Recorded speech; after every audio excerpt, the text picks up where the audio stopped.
All right, guys. Well, this is fun. We've got a new guest that I've never introduced before, and we're happy to have her here. And we even learned the theme song to her show. So, ladies and gentlemen, please give it up for Miss Gray Griffin. Scooby, Scooby, Scooby-Doo, where are you? We got some work to do now. Scooby, Scooby-Doo, where are you? We need some help from you now.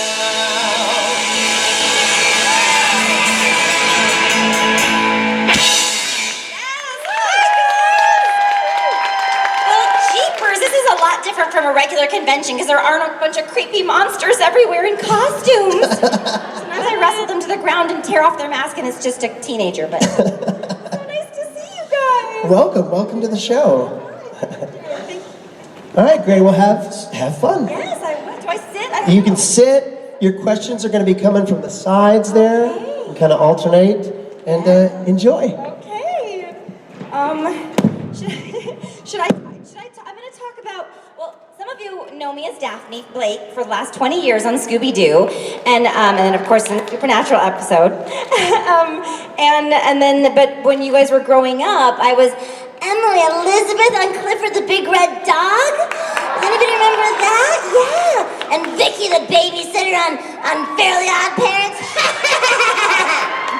and Azula on Avatar: The Last Airbender. Yes. I had a very dumb brother, and I had one bad haircut and made me go insane, you know. I'm Queen Moon from Star vs. the Forces of Evil. I play her mother, and I also play Jackie on that show. And oh my gosh, all kinds of, Sam on Danny Phantom. Did anybody ever watch Danny Phantom? Yeah. Danny and I would go ghost all the time. It was awesome. So, and I'm right now, I'm Lola on the Loud House and Lana on the Loud House, and I play the baby too. And I play Scoots, that little old lady that's on the scooter. And I play Mrs. Bernardo, the acting teacher. And I play Cheryl, who works in the office. Principal Huggins, we got some crazy kids over here. Anyway, so, all right, I guess I just take questions. Or do you guys want to know how I got into the business? Or I don't know. I've never done a Supernatural con before, so I'm just like, I don't know. I did stand-up comedy. If you come to my table, I have a little free card that you can scan, and my comedy special will pop up on it. It's called My First Comedy Special. You can also go to Amazon and watch it for free on there. But yeah, I did stand-up comedy, and I didn't have any jokes. I just did The Wizard of Oz, pretty much. Like, I did impressions and stuff, but I didn't really have any jokes. I'd be like, I want to go home, and I'm Uncle Henry, I'm frightened. Are you a good witch or a bad witch? I'm not a witch at all, I'm just a little girl. It's all right, you may all come out and thank as mayor of Munchkin City, in the county of the land of Oz, I welcome you most legally, but you gotta verify it legally, to see if she is morally, ethically, physically, spiritually, positively, absolutely, undeniably, unreliably dead. As good, and I vouch for her, I've thoroughly examined her, and she's not only merely dead, but she is quite sincerely dead. Who killed my sister? Was it you? I didn't mean to kill her. I didn't mean to kill anybody. Anyway, so I did a lot. Oh boy.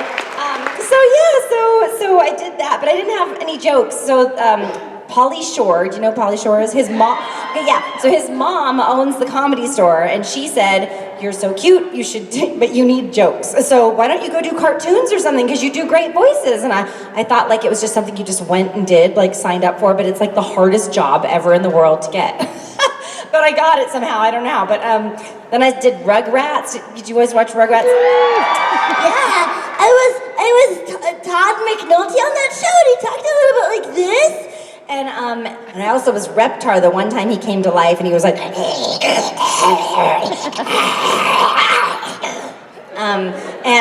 so I got that, and then I did a bunch of other shows after that, like Fairly Odd Parents and all that stuff. And I have 3 kids. I'm a single mom in Los Angeles, and that's all I can tell you about myself. Yeah, thanks. So who has the first question? On the extreme ends. On the extreme? Oh, there you are. Hi. Yeah. My My question is, what is your favorite episode of Scoobynatural to do? Sounds Scoobynatural. Scooby-Doo. She's got a one-track mind.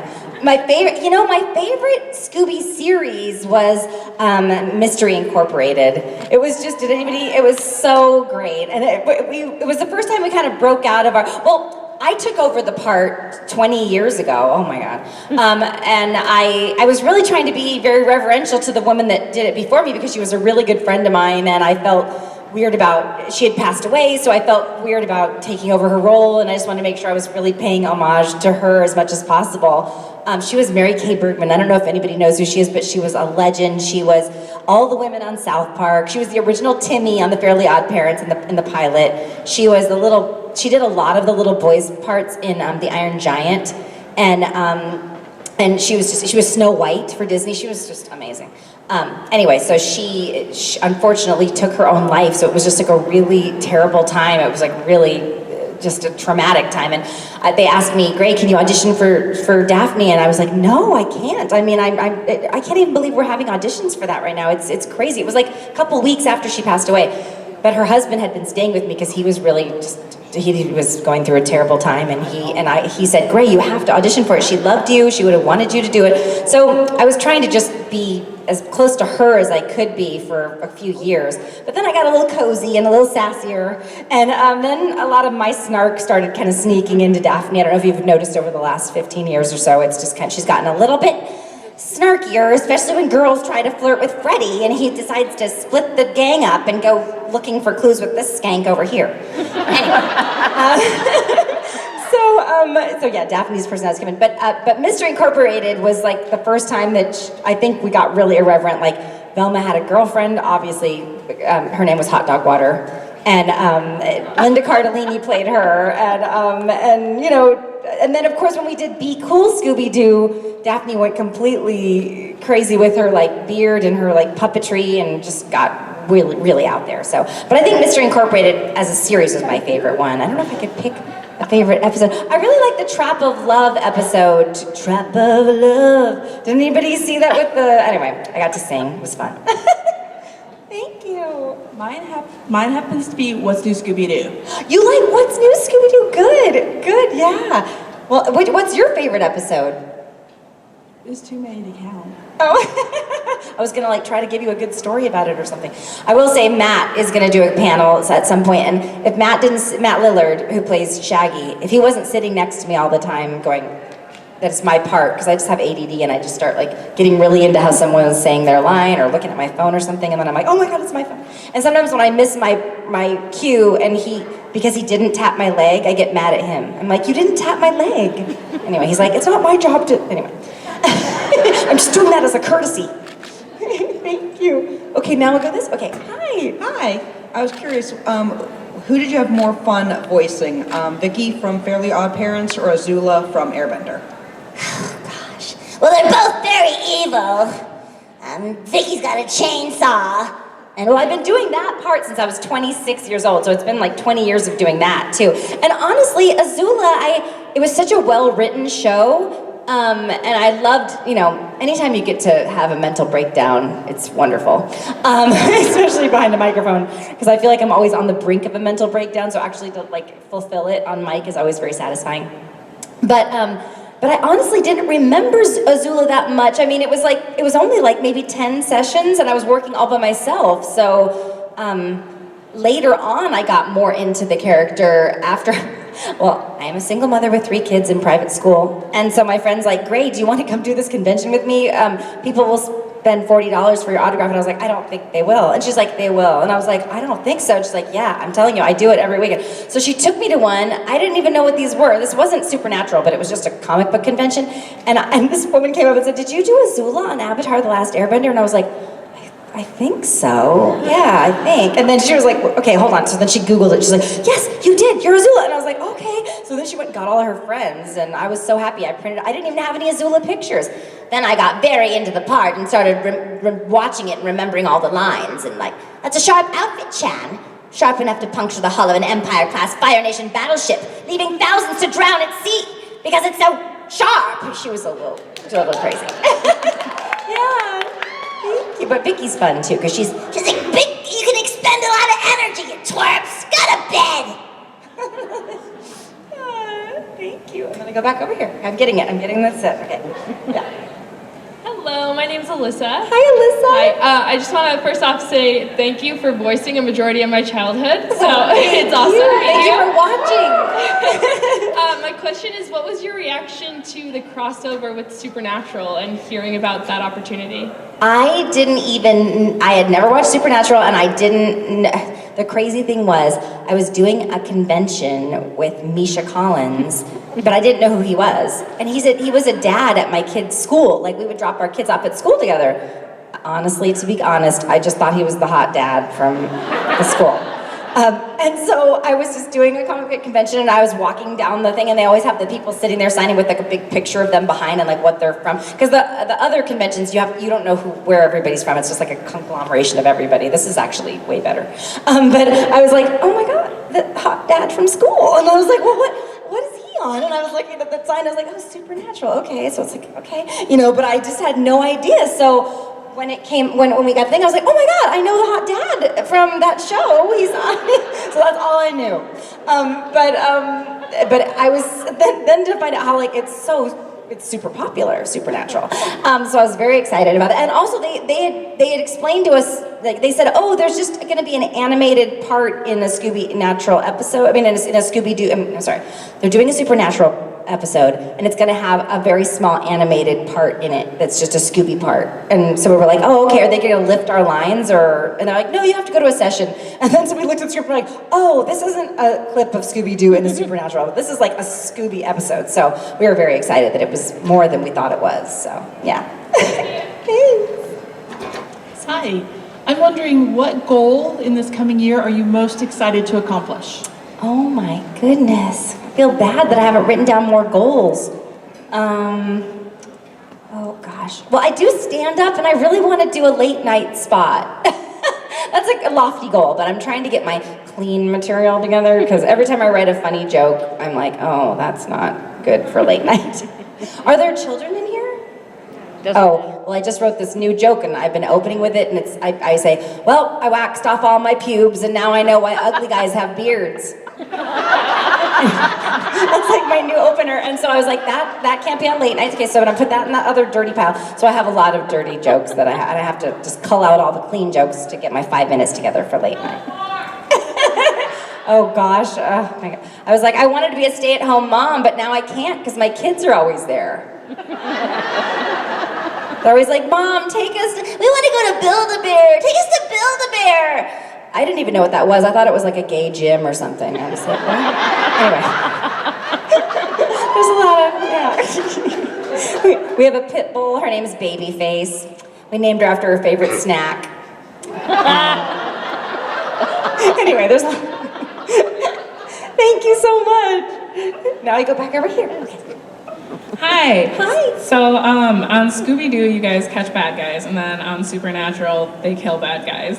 So if you were to choose, you personally, would you rather catch the Scooby-Doo kind of bad guys or Supernatural kind of bad guys? I'm anti-death penalty, so I say the Scooby way. Thank you. Thank you. Hi. Hi. I write a lot about geek culture, and I write a lot about mental health. And so I have spent an ungodly amount of time picking apart Azula's psychology. Well, you poor thing. I kind of wanted to know what you thought of maybe her catalyst in her descent from being very cool and collected and in control all the time to what she was by the end. Well, she was so scary in the beginning because she didn't even have to yell at anyone. She was so scary. All she needed to do was just talk at people like this, and keep very cool and calm. And it was almost more creepy that way. But I think once she felt that she was losing control, she just couldn't handle it anymore. And remember when she was trying to control Chan, the guy that she was flirting with, and he wasn't doing what she wanted? It kind of sends her over the edge when she loses control of things, or like when Ty Lee betrayed her, she felt like a loss of control. And then when she thought they were gonna lose that volleyball game, and then finally they won, and she just celebrated too hard. She was like, yes, we have defeated you for all time. May you never rise from the ashes of your shame and humiliation. And it was just a volleyball game, so. Yeah, I think it was just that loss of control. After all, my own mother thought I was a monster. She was right, of course, but it still hurt. That's an Azula line. For all of you who don't know who Azula is, they're probably like, oh, okay, get past this character. Anyway, thank you. And I go back over here? Is there anybody left? Okay, hi. Hi. I was wondering what you feel about the different relationships that were in the Scoobynatural episode with Daphne and Dean and Velma and Sam. What your thoughts were when you read it. Well, I thought Velma was a lesbian after Mystery Incorporated. It's very confusing. Well, I felt very bad for Fred, and since I didn't get the guy in Supernatural, I'm just gonna have to settle for Freddie like I always do. I've been trying to get him to commit to me forever. Yeah, I wanted to write an episode of, I wanted to like move the women's movement forward, and I was like, oh, it's kind of a tired premise of Daphne always being after, Fred. Maybe she's just an independent woman who wants to just have her career as a Ghostbuster and just, do her thing. I wanted there to be an episode where Fred proposes and Daphne turns him down to focus on her career, so.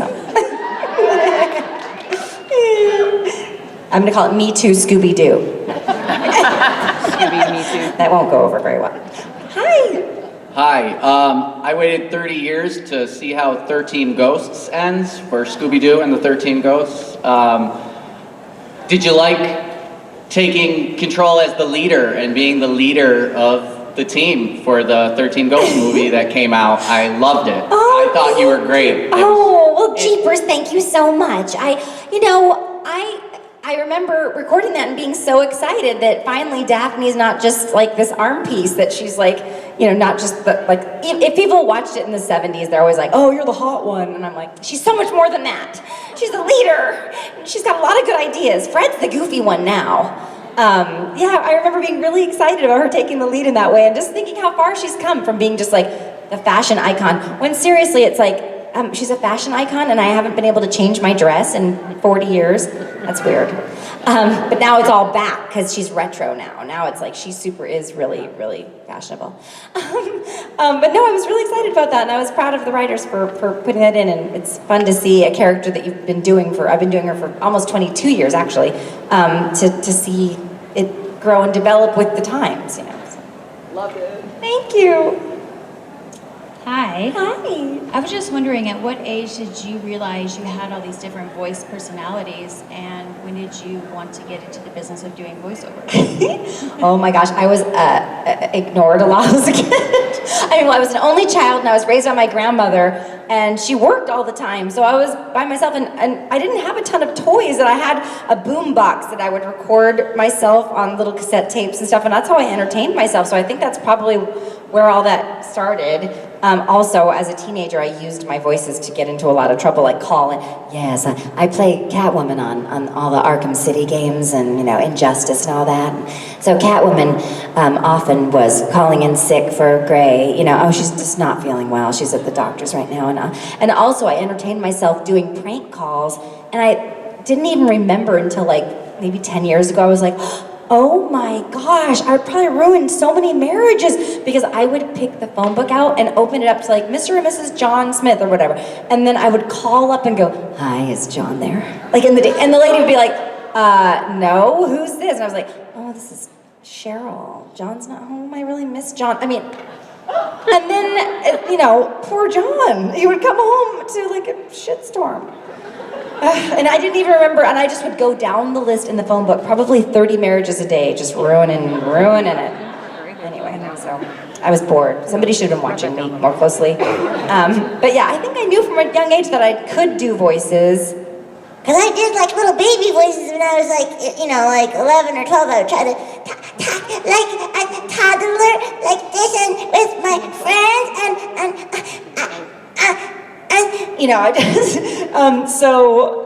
but I just didn't know it would be a job. I didn't know you could really make a living at it. I didn't know it was an actual job you could have. As soon as I found out, I was like, yes, that's great. I can do that. Hi there. My name's Jessie. I'm from Australia. Hi, Jessie. I had a question building on that. Like, how much fun do you have with telemarketers with the range of voices you have? Well, now I don't even ever talk to telemarketers anymore because my phone says spam risk or spam, spam likely or whatever. I always joke with my friends. I'm like, this spam likely guy has been asking me out for years. I used to though, I used to pretend to be a little kid on the phone just to keep them on there for a while. I don't know why. It's still mean. I was a telemarketer. So later, when it's a job that you can get if you just have no other options. Nobody wants to be doing that job. I'm kind of glad for robocalls now because at least no real person is being subjected to all that torment. People would just yell at me and hang up on me. I was actually glad when they hung up because I was like, yes, okay, good. I've been at this job another 2 minutes. I only have 1,000 more minutes to go to be able to pay my rent. But I don't mess with people that much anymore because I just don't answer my phone. I'm like, if you're not texting me, then you're not going to get a call back. Sometimes I'm like, why are they calling me? Why would they do that? Why wouldn't they just text me? I always tell my son, if you're dying or something is wrong, text me, don't call, because you may die if you call. Hi. Hello. I was just wondering, of all the voices that you've done, especially in children's cartoons and stuff, which one did you identify with most? Well, I played a character named Frankie Foster on Foster's Home for Imaginary Friends. Did you guys ever watch that? Yes. And I, being raised by my grandmother in kind of a kooky house, I really related to her, and she sounds the most like me of anyone. She just talks like this. She's like, Blue, you're driving me crazy. What are you doing? And I also played Duchess on that show. I don't know if you know that fashion icon Duchess. She was very mean. And I played, I based her on Donatella Versace. And I also played Barry on the show. She really liked Blue. And I played Fluffernutter. And I played, and I also played Goo, that girl kind of talk like this. She was like kind of all over the place. She talked, she was just kind of a little bit hyper, so she didn't know what she wanted to talk about. Anyway, so that was a fun show. And that's closest to my personality, was Frankie. And I also played Mandy on The Grim Adventures of Billy and Mandy. Did anybody ever watch that? Yeah, that was fun. Yeah, I had to deal with Billy and Grim all the time. They drove me crazy too. I'm always having to put up with idiots. And then that was here. Now, yeah, okay. Hi. Hello. Hi. First of all, I would like to say you're an inspiration. Thank you. So thank you for being here. Oh, but so my question is, what advice would you give to aspiring voiceover actors as far as character development and how to start out and break in? I used to give people totally different advice. I would tell them get into theater and stuff, but now I work with influencers all the time. I do, sometimes I'm like, I don't know who this person is, who is that? And then I'll Google them and I'm like, oh, okay, they have 2 million followers on YouTube. Their voice, they do have a voice channel And so I guess my new advice is to start getting a following online, whether it be Twitch or TikTok or YouTube, because that's kind of who they're hiring now. And so if you can prove to a bunch of people that you can do a lot of different voices, because the thing is they pay you one fee for up to 3 voices. That's why on Loud House I play all the 3 sisters, because they don't have to pay me any extra for all the 3. But there's some people who they naturally talk like this, but they're an adult person, and they say, I really want to do voiceovers. Do you think you can help me get into voiceovers? And they might get one part, they might luck into it, because there are some people who have gotten parts like that, but a lot of times they're going to use somebody who can do the 14-year-old kid or whatever, do the brother, and then do the baby, and do the old lady, and do the mom, and the more versatile you are, the better. So work on accents. When I run out of voices, they really wanted a queen voice for Star versus the forces of evil, and I had to make her very British because I'd run out of all my old lady voices, so I just had to make it British. It'll make your voice a little bit different, or I'll add a southern thing on there if I've already used up all my stuff. So and sometimes I create a voice by laughing as the character. If I can't think of how the character, with Vicki, I was kind of stuck. I didn't want to do a regular teenager, and the picture they showed me was her going. So I was just I was like, ha, her face was and I was like, ha, and then I was like, and then you start doing the voice like that, and then it fits the picture, and then you sound like what they drew, and then they like you a lot. Yeah. Hello. Hi. So we all love crossovers. What other shows would you want to do a crossover with? I can't believe we haven't done or have we? I don't know.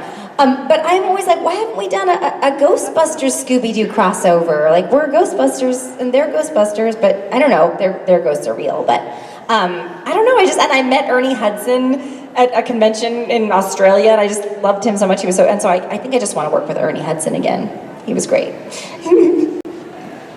Hello. Okay. Hi. I was wondering, with Scoobynatural, it's like very animated, similar to Mystery Incorporated. So I was kind of wondering, how old are the characters in that episode? Because Dean was very interested. Gosh, well, Daphne's ageless. You know, she's too insecure about her looks to ever share her age. I'm 46. But Daphne, there is no age. They're just teenagers. You know, they're just weird teenagers. But she's 18, according for Dean. I am 18, but I am a teenager. So, yeah. It's also they're not in school, so they've got to be 18 to 19. I don't know. They're still teenagers, though.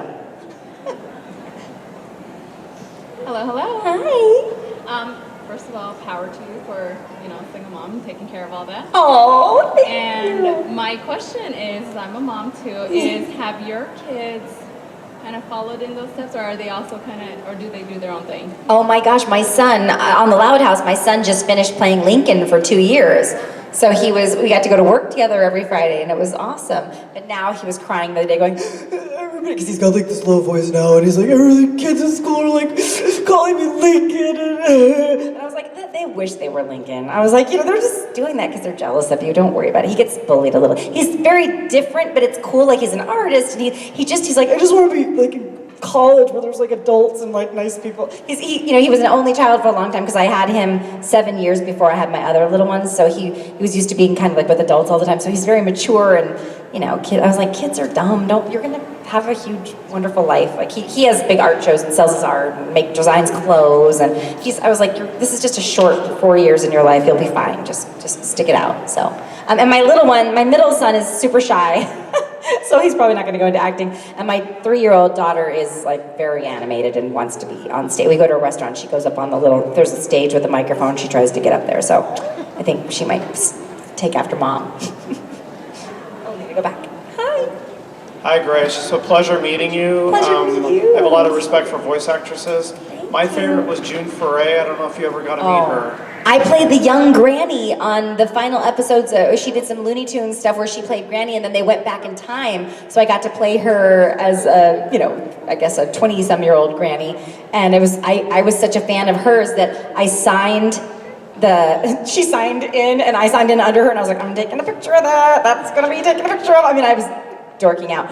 And then I always loved her on have you been on the Pirates of the Caribbean ride at Disneyland? Well, June Foray plays the lady who's like, don't tell him, Carlos, don't be cheeking, out of the windows, And so they had an audition for the new redhead on the ride, Pirate Red, because now she's not being sold into slavery. She's actually like a pirate now. They redesigned it. And I got the part of the Pirate Red. So I'm like, June and I got to be on a ride together, even though she's passed. But I went to her memorial, and everybody talked about her. She used to have this really hot guy drive her around in a limo to all of her sessions, and I'm going to do that when I'm 90.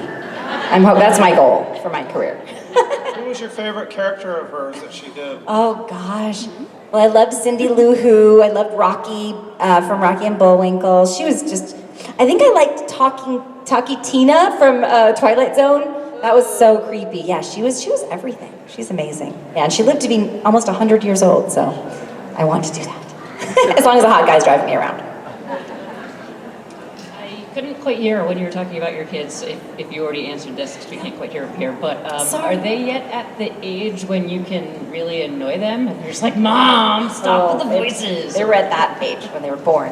My 13-year-old did voice acting until recently, so he, the mystery he didn't really care about it that much. Sometimes he would go, don't tell my friends anything, about your voices, it's so weird, and then, because I would embarrass him at school when I'd pick him up, I go, hey, Tex, get in the car, I'm here to pick you up, just like weird stuff like that, and he was like, oh my God. But then later on, his friends started thinking it was kind of cool, so actually recently he's like, Mom, so-and-so really liked you, or they couldn't believe you were, because I play Katana on the new Mortal Kombat stuff, so they like that, and so I was doing that, and so now I think he thinks it's cool, and he uses it to like impress his friends. But my little ones, there's a show called The Three Caballeros that's on Disney Plus right now, and also I play Wonder Woman on DC Superhero Girls, the new one. I played the old one too, but this other one, she talks like this, and she's got a little bit of, I did a little tiny bit of an Israeli accent like Gal Gadot.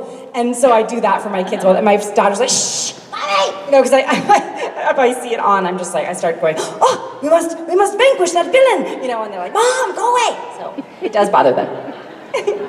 Hi, nice to meet you. Nice to meet you too. First, I have small children, so I watched the show Whoopsie. Yes, wow, everybody! Welcome to Wuzzleberg! Thank you so much, that's great. And my question is, what kind of special techniques do you have to do to keep your voice, since you do so many? Is there any like home remedies that you have to take, like special teas or something like that, to keep your voice going for all the work that you have to do? I have like a very sturdy voice, thank God. I don't know, some friends of mine are like, oh, when I do video games, I'm like, I can't work for a week, which is terrible, but I scream and die and do monsters and everything, and for some reason, it doesn't affect me that much. Because I think I have a theater background, so I kind of learned how to breathe with my diaphragm, but there was a horror movie I went to see, and because I wasn't prepared to scream and I wasn't screaming like thinking about it, I totally messed up my voice. I couldn't work the next day because I wasn't doing with my diaphragm. It was just all like here, like and I was like clenching up my throat, and like it really messed me up. It was called What Lies Beneath. Does anybody remember that movie? It was really yes. Michelle Pfeiffer. Oh my God! Yeah, Michelle Pfeiffer, Harrison Ford was very good, but I could not work for a day because I wasn't prepared. I wasn't screaming right in the correct way, But if I ever have a problem, like sometimes I do get a little tiny bit hoarse. And when I do these conventions a lot of times, because I do the voices for people, because people don't know my face, so I have to do the voices. I'm not Matthew Lillard. So I do sometimes at the end of the day, but I have these arnica tablets, and those really help me. I just suck on them and put them under my tongue and suck on them, and it seems to help. And tea, I guess, like, lemon water. Yeah, thank you. Hi. I'm a big fan of your work, and I was wondering if you expected the Scoobynatural episode to be as big and well received as it was. Well, as soon as I did it, I was like, okay, so that's the show the hot dad is on. I'm gonna Google that. And then I told Matt, I was like, oh my God, Supernatural is like this, it's a phenomenon. And I was like, they do conventions and stuff. I bet we might get invited to one of those conventions. I was really, and here I am. I want to do more of these. This is so fun. Also, it's so well run, and it's just like well organized, and you guys are also nice. It's a different fan base. They have a really cool fan base. I love it. So I did have a suspicion that it would be this big. Yeah, I did. And everybody loves Supernatural, and everybody loves Scooby-Doo. So two great tastes that go great together. Yeah. But nobody else thought. I feel like I called it. I was like, we're going to be doing we could probably do conventions from this anyway. Hi. Good morning. Good morning. Actually, I think it's afternoon, sorry. Oh, it's all right. Oh, it's morning to me. I stayed out too late at the slot machine that night. They lost $300. I was not familiar with your work, so I apologize for that. So I went to IMBD, and I started looking at what you had done, and scrolling, and scrolling, and scrolling. It's like when I find my age on a website, I'm like, keep scrolling. 1973. So my question is there anything that you haven't done that you would like to do? What's your dream job? Gosh, well, I really loved Snow White. That's my favorite Disney movie. And I got really close on playing the new Snow, being the voice match for Snow White. I didn't get it, but I still do the voice for my kids. And so my son was like, Mom, you didn't get it, let it go. But sometimes I'm like, let me see your hands. Oh, what sweet little men you are. I'm wishing for the one I love to find me today. Yeah, so maybe someday. I'm going to keep trying. When I'm 80, they'll cast me. Anybody else? Oh, we're all done over there. Are we all good? Hey! Well, you guys, am I allowed to, or should I stay up? Am I allowed, are we done? I can't see. You got like 10 minutes. Oh my gosh. Oh gosh.